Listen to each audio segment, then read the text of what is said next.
Good evening, students. Today I am teaching you Module 4 Foreign Exchange Market.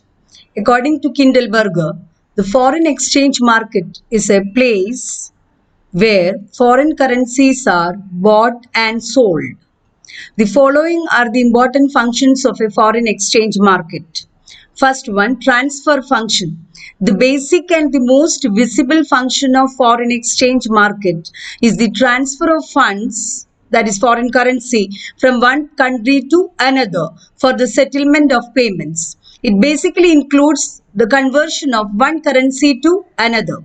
The transfer function is performed through a use of credit instruments such as bank draft, bills of foreign exchange, and telephone transfers.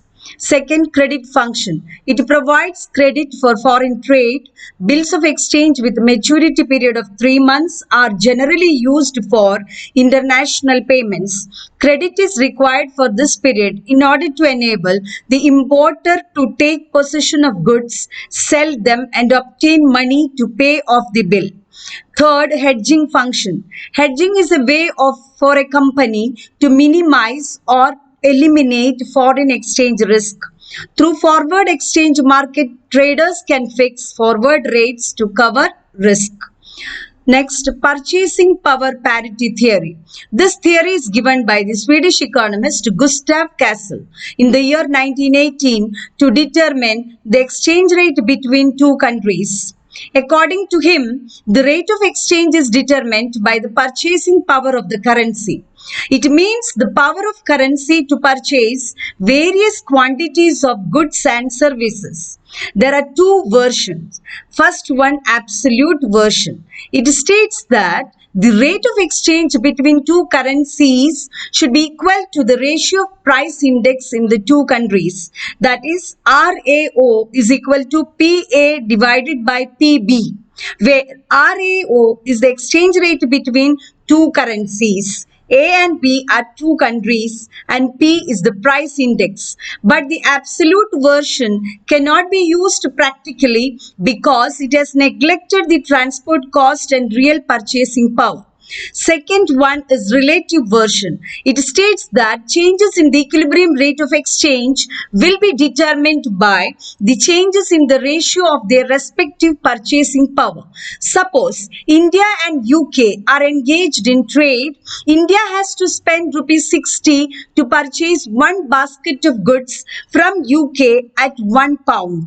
Therefore, exchange rate will be rupees 60 is equal to £1. That is, R1 is equal to RO multiplied by PB1 divided by PB0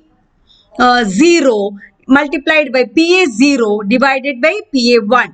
R1 is the new exchange rate, R0 base exchange rate, PB1 price index of country B in current period, PB0 price index of country B in base period, PAO price index of country A in base period, PA1 price index of country A in current period. Criticisms of purchasing power parity theory. First criticism, the PPP theory is an empty truism. It states that changes in foreign exchange rate must reflect changes in price level of the countries, but goods traded internally only have no direct bearing on the exchange value of the currency, and their prices may be fluctuating without affecting the exchange rate. Fluctuating means changing. Second, the theory holds good in the long run. But what about the short term, which really is more significant? Because according to Keynes, in the long run, we are all dead. And after death, there is no economic problem. Third, it disregards the basis of international trade. The theory assumes that we are dealing with a similar group of commodities in both countries.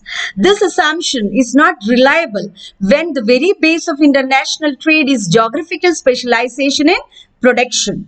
Fourth, the theory involves practical difficulty of measuring the true purchasing power of a currency.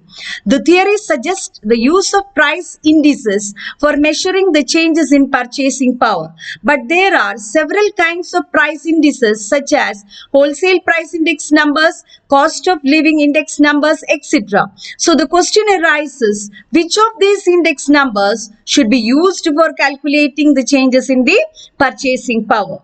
Fifth one, the theory neglects capital transactions in international economic relations. It fails to take into consideration any item in the balance of payments other than merchandise trade. That is to say, the purchasing power parity theory applies at best only to current account transactions, neglecting capital account completely. Sixth, it unrealistically assumes exchange rate to be a passive variable.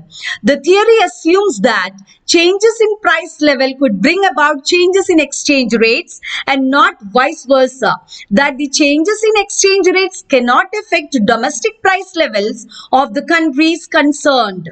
This is not correct. Empirical evidence has shown that the exchange rate governs price rather than the latter governing the former. Seventh, the theory applies to a stationary world and not is applicable to dynamic world. Changes in economic relations between two countries are ignored by the theory. It fails to take into account that the equilibrium exchange rate might also change following changes in economic relations between two countries. Eighth, it does not consider the significance of the elasticities of reciprocal demand. According to Keynes, there are two basic defects in the parity theory.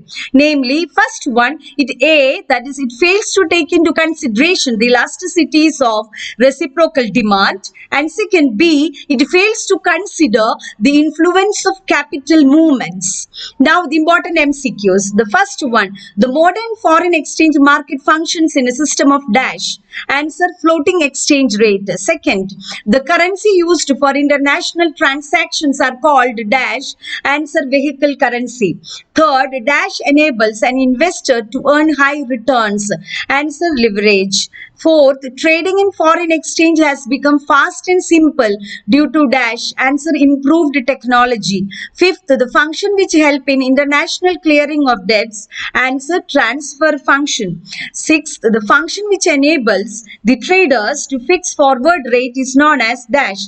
Answer, hedging function. Seventh, the relationship between demand for foreign exchange and the exchange rate is dash. Answer, inverse. Inverse means indirect. Eighth, the relationship between supply of foreign exchange and exchange rate is dash. Answer, direct. Ninth one, the purchasing power parity theory assumes that the prices of all goods change dash uniformly. 10th, the purchasing power parity theory was introduced by dash. Answer, Gustav Hassel.